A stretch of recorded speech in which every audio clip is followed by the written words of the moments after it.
Hey Canada, quick question.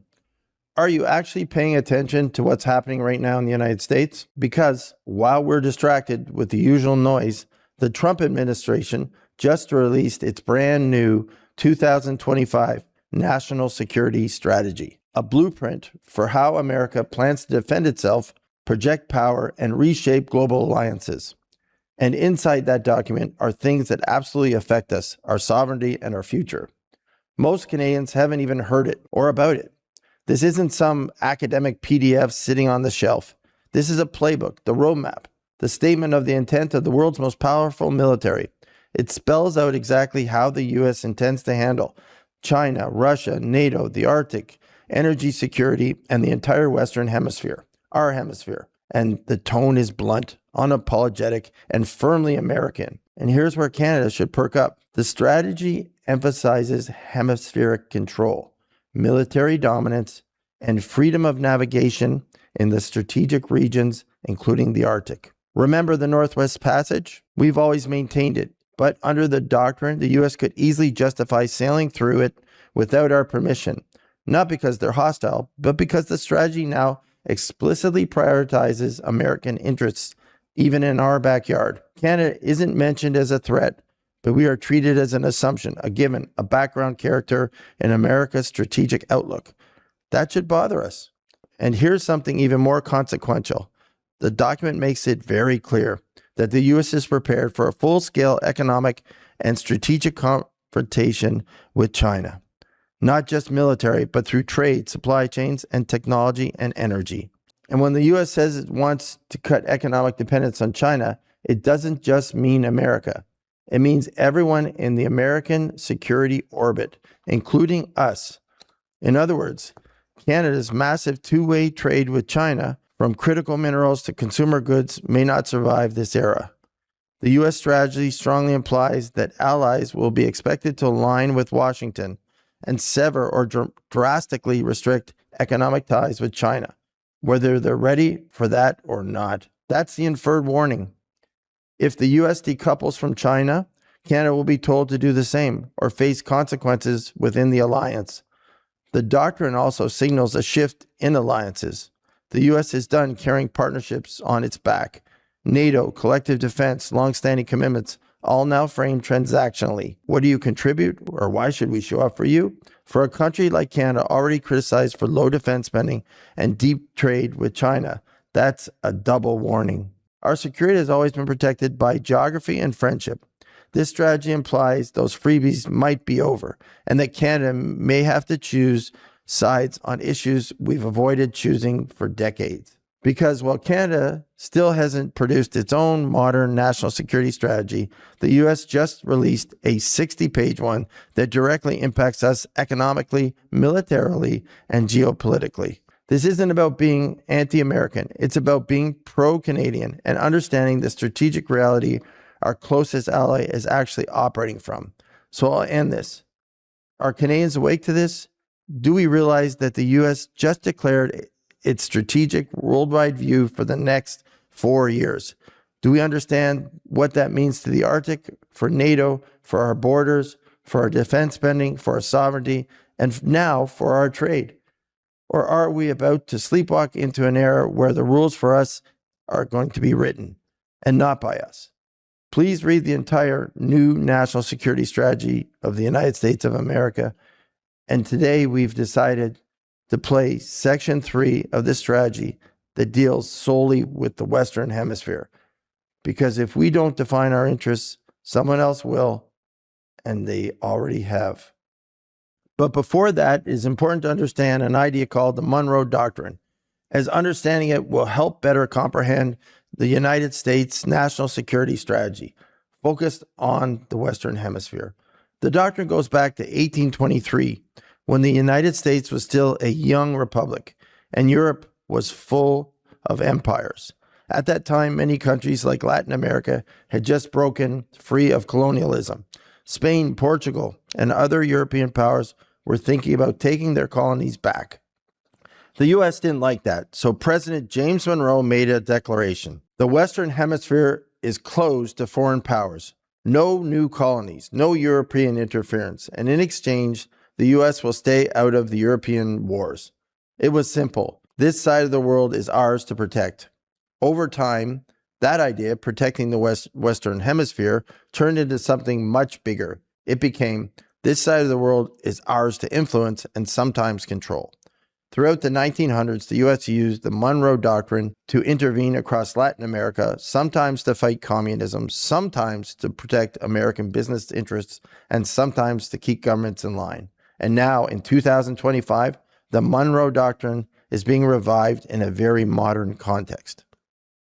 It has become customary for documents such as this to mention every part of the world and issue, on the assumption that any oversight signifies a blind spot or a snub.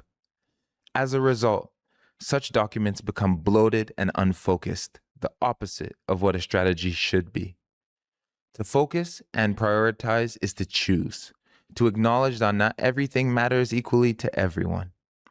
It is not to assert that any peoples, regions, or countries are somehow intrinsically unimportant. The United States is by every measure the most generous nation in history. Yet we cannot afford to be equally attentive to every region and every problem in the world. The purpose of national security policy is the protection of core national interests. Some priorities transcend regional confines. For instance, terrorist activity in an otherwise less consequential area might force our urgent attention, but leaping from that necessity to sustained attention to the periphery is a mistake. A. Western Hemisphere, the Trump corollary to the Monroe Doctrine. After years of neglect, the United States will reassert and enforce the Monroe Doctrine to restore American preeminence in the Western Hemisphere, and to protect our homeland and our access to key geographies throughout the region.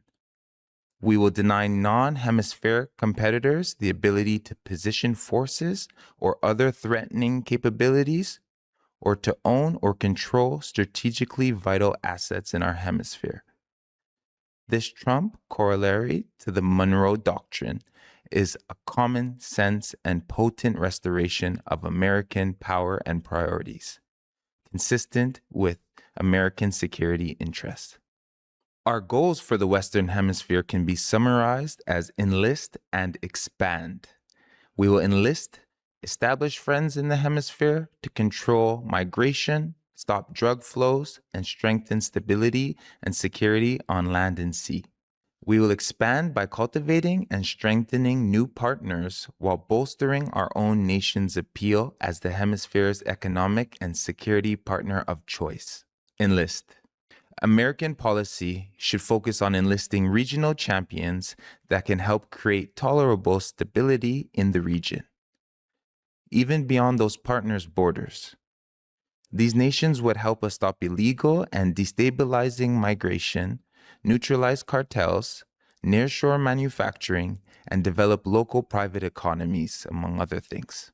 We will reward and encourage the region's governments, political parties, and movements broadly aligned with our principles and strategy. But we must not overlook governments with different outlooks, with whom we nonetheless share interest and who want to work with us. The United States must reconsider our military presence in the Western Hemisphere. This means 4 obvious things. A readjustment of our global military presence to address urgent threats in our hemisphere, especially the missions identified in this strategy, and away from theaters whose relative import to American national security has declined in recent decades or years. A more suitable Coast Guard and Navy presence to control sea lanes, to thwart illegal and other unwanted migration, to reduce human and drug trafficking, and to control key transit routes in a crisis. Targeted deployments to secure the border and defeat cartels, including, where necessary, the use of lethal force to replace the failed law enforcement-only strategy of the last several decades, and establishing or expanding access in strategically important locations. The United States will prioritize commercial diplomacy to strengthen our own economy and industries, using tariffs and reciprocal trade agreements as powerful tools. The goal is for our partner nations to build up their domestic economies, while an economically stronger and more sophisticated Western Hemisphere becomes an increasingly attractive market for American commerce and investment. Strengthening critical supply chains in this hemisphere will reduce dependencies and increase American economic resilience. The linkages created between America and our partners will benefit both sides while making it hard for non-hemispheric competitors to increase their influence in the region. And even as we prioritize commercial diplomacy, we will work to strengthen our security partnerships, from weapons sales to intelligence sharing to joint exercises. Expand. As we deepen our partnerships with countries with whom America presently has strong relations, we must look to expand our network in the region. We want other nations to see us as their partner of first choice, and we will, through various means, discourage their collaboration with others. The Western Hemisphere is home to many strategic resources that America should partner with regional allies to develop, to make neighboring countries as well as our own more prosperous. The National Security Council will immediately begin a robust interagency process to task agencies, supported by our intelligence community's analytical arm, to identify strategic points and resources in the Western Hemisphere with a view to their protection and joint development with regional partners. Non-hemispheric competitors have made major inroads in our hemisphere, both to disadvantage us economically in the present and in ways that may harm us strategically in the future. Allowing these incursions without serious pushback is another great American strategic mistake of recent decades. The United States must be preeminent in the Western Hemisphere as a condition of our security and prosperity, a condition that allows us to assert ourselves confidently where and when we need to in the region. The terms of our alliances and the terms upon which we may provide any kind of aid must be contingent on winding down the adversarial outside influence. From control of military installation ports and key infrastructure to the purchase of strategic assets broadly defined. Some foreign influence will be hard to reverse, given the political alignments between certain Latin American governments and certain foreign actors. However, many governments are not ideologically aligned with foreign powers, but are instead attracted to doing business with them for other reasons, including low costs and fewer regulatory hurdles. The United States has achieved success in rolling back outside influence in the Western Hemisphere by demonstrating with specificity how many hidden costs in espionage, cybersecurity, debt traps, and other ways are embedded in allegedly low-cost foreign assistance. We should accelerate these efforts, including by utilizing U.S. leverage in finance and technology to induce countries to reject such assistance. In the Western Hemisphere and everywhere in the world, the United States should make clear that American goods, services, and technologies are far better buy in the long run, because they are higher quality and do not come with the same kind of strings as other countries' assistance. That said, we will reform our system to expedite approvals and licensing, again, to make ourselves the partner of first choice.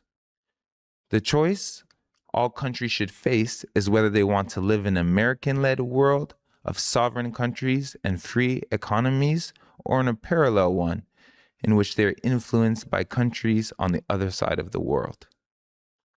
Every U.S. official working in or on the region must be up to speed on the full picture of detrimental outside influences, while simultaneously applying pressure and offering incentives to partner countries to protect our hemisphere. Successfully protecting our hemisphere also requires closer collaboration between the U.S. government and the American private sector. All our embassies must be aware of major business opportunities in their country, especially government contracts. Every U.S. government official that interacts with these countries should understand that part of their job is to help American companies compete and succeed.